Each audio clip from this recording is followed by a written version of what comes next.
ભરૂચના જગન્નાથ મંદિરમાં સ્નાન પૂર્ણિમાની ઉજવણી કરાઈ હતી। 108 કળશથી નર્મદા જળથી ભગવાનને સ્નાન કરાવ્યું હતું।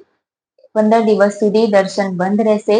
ઉડિયા સમાજના લોકોએ પવિત્ર નર્મદા નદીના જળથી ભરેલ 108 કળશો વડે ભગવાન જગન્નાથ, બલરામ અને બહેન સુભદ્રાને સ્નાન કરાવ્યું હતું। ભરૂચની આશ્રય સોસાયટી પાસે આવેલ ભગવાન જગન્નાથ મંદિરમાં સ્નાન પૂર્ણિમાની ભવ્ય ઉજવણી કરવામાં આવી હતી। ઉડિયા સમાજના લોકોએ પવિત્ર નર્મદા નદીના જળથી ભરેલ 108 કળશો વડે ભગવાન જગન્નાથ, બલરામ અને બહેન સુભદ્રાને સ્નાન કરાવ્યું હતું। આ પરંપરા ઓડિશાના પુરી જગન્નાથ મંદિરની છે। 22 જૂને પુરીમાં દેવ સ્નાન પૂર્ણિમાની ઉજવણી થશે।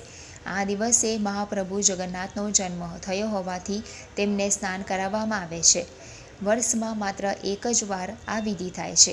પરંપરા મુજબ સ્નાન બાદ ભગવાન જગન્નાથને તાવ આવે છે, તેથી આગામી 15 દિવસ સુધી તેઓ ભક્તોને દર્શન આપતા નથી।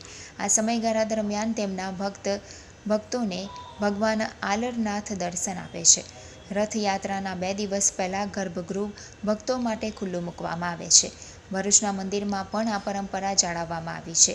સ્નાન વિધિ બાદ 15 દિવસ સુધી દર્શન બંધ રહેશે। ત્યારબાદ અષાઢી બીજના દિવસે ભગવાન રથયાત્રામાં નગરજનોને દર્શન આપશે। जय जगन्नाथ।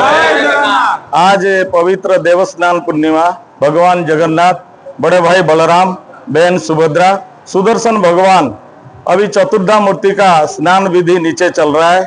स्नान मंडप से स्नान यात्रा पूरा होने का बाद वो आज से 15 दिन तक अणसर घर रहेंगे। फिर 26 तारीख को नेत्र उत्सव है, 27 को रथ यात्रा है। रथ यात्रा शाम को प्रसाद का आयोजन है, सभी भक्तों जाहिर आमंत्रण है।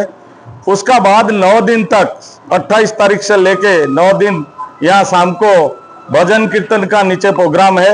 उनका मौसीमा मंदिर हमने बनाया है टेम्पररी, वहाँ 9 दिन तक भजन कीर्तन चलेगा। सभी शहरजनों को श्री जगन्नाथ सेवा चैरिटेबल ट्रस्ट तरफ से मैं आमंत्रित करता हूँ। उसी दिन